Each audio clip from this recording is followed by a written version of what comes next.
high number of magical experts and supposed geniuses in the wizarding world, there are an awful lot of idiots. The amount of times people are killed or badly injured because someone simply doesn't think things through is incredible, but there's gotta be a limit. With that being said, I'm Jem from WhatCulture.com, and these are the 10 dumbest decisions in Harry Potter movies. Number 10. Dumbledore putting that ring on. Albus Dumbledore is unquestionably one of the most fearsome, talented magic wielders in the history of wizarding. He's also the same man who hired a werewolf, who somehow missed one of his students becoming a fully paid up Death Eater, and who decided not to pass on crucial information to Harry, Ron and Hermione that would have massively helped them in their quest to destroy the Horcruxes. So, you know, his record was a little patchy. One of his all-time top idiotic efforts ended up leading directly to his death too, as well as lots of pain along the way. Imagine for a minute if Dumbledore hadn't just popped a ring that he knew was infected with terrible, powerful dark magic onto his finger. He might have known the legendary power of the Resurrection Stone and the potential for it to bring back his dead family, but he also knew the truth of the Deathly Hallows and the three brothers, and he still chanced it. Number 9. At no point checking in on Harry. Let's get this straight. The Order had no choice but to leave Harry with the Dursleys because it was widely believed that their family bond would protect him better than any magic would. That much you can't argue with. But pretty much everything else about what happened to Harry until he got his Hogwarts letter was a series of seriously questionable decisions. For a start, why leave a baby on a doorstep? In the cold, that's just neglect. Then there's a complete lack of a failsafe to ensure Harry's well-being over the decade he spent in the Dursleys' company. They had Mrs. Fig there to look out for him, but she singularly failed to do her job, actually making his bad treatment worse by making sure every time she babysat him, he was miserable. The fact that she did this because she knew exactly what the Dursleys were like suggests she never once reported that to Dumbledore. Why not just send a house elf along to spy every now and again, incognito style? Anything would have been better than nothing. Number 8. Hiring Gilderoy Lockhart. Hogwarts' hiring policy was pretty patchy at times. Sure, the likes of Professor McGonagall and Dumbledore were truly gifted, but they continued to employ a ghost who wasn't self-aware to know he was a ghost, had a divination teacher who only accidentally managed to do any divination, and they employed a woefully underqualified giant, and obviously mysterious Quirrell. Some of that was down to loyalty, but it can't have been good for whatever the Wizarding World's version of Ofsted was, or the students in their care. The worst of the lot, other than the one with Voldemort on the back of his head, though that was a secret, was the decision to hire Gilderoy Lockhart, who was a con man and demonstrably terrible at magic. If it was because Dumbledore was a fan or saw the merit in publicity for the school, then that's fine, but we're led to believe he's hired purely on merit, which means Dumbledore read his books and genuinely believed his exploits were real. Number 7. Harry not committing to occlumency. Harry killed Sirius Black. There's no getting around that fact. Yes, Bellatrix Lestrange might have cast the fatal curse, but it was Harry's neglect of the two-way mirror and his refusal to take his occlumency lessons from Snape seriously that lined up the crosshairs. Instead of just doing as he was told by the unhelpfully vague Dumbledore and actually learning how to guard his mind from Voldemort, Harry acted like a spiteful brat. He couldn't put his personal feelings aside for the greater good, or even listen to Hermione's desperate pleas to learn it properly for a few hours, and in the end, he kept open a vulnerability that killed the closest thing to real loving family he'd ever had. Number 6. Hogwarts detention policies. If you misbehave at school or do things that both break the rules and endanger yourself and fellow students, you can reasonably expect to be punished. Detention is most likely, you know, the usual approach to discipline in schools. Obviously, this being a magical world and all, some rules are bound to not apply.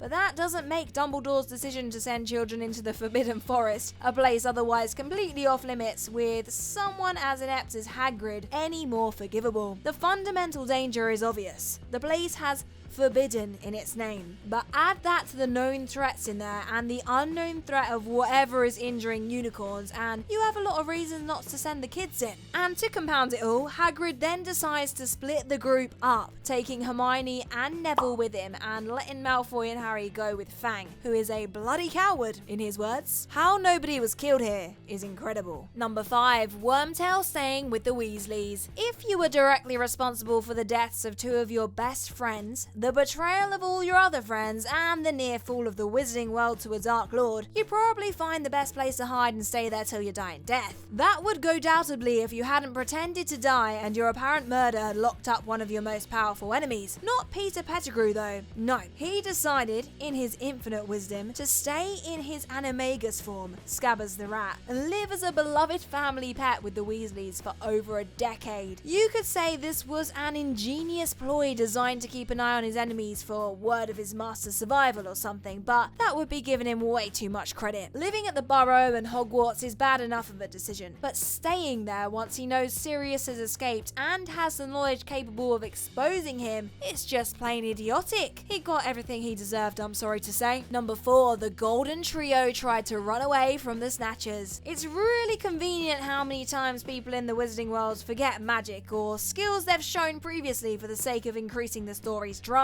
Possibly the worst example, which leads directly to the death of Dobby, is the Golden Trio's apparent amnesia over their apparating powers in the Deathly Hallows. Already let down by Harry's repeated stubbornness over using Voldemort's name and endangering himself and his friends, the gang end up in the grasp of a gang of Snatchers. Sense would tell them to apparate away immediately, even if it wasn't possible to do so together. Safety first and all that. Instead, the group decide to try and run away and are quickly captured, once more proving how terrible and unprepared they were for the job of hunting Horcruxes. Number 3, when Harry and Ron literally stole a car. Harry had a little bit of a thing about violating ministry laws as a youngster and almost got himself expelled more than once, which would have been disastrous for just about everyone. The most criminal thing he was involved in though wasn't really his idea. Inspired by his twin brothers, who somehow are completely unpunished for their car theft, Ron convinces Harry that they have to steal his father's Ford Anglia to get to Hogwarts, which is the most ludicrous option out of all the available ones that he fails to even consider. Why not just wait? Someone would have almost immediately noticed their absence, or they could have sent an owl to explain. Anything is better than stealing a car and flying it hundreds of miles to school while dodging death at every single turn. Number 2, Harry trusting 2 mysterious books. What is it that they say about fool me once or something? In the Chamber of Secrets, Harry ignores the fact that he spent most of his first year under threat of mysterious death, and then confirmed that Voldemort wasn't completely gone by making friends with a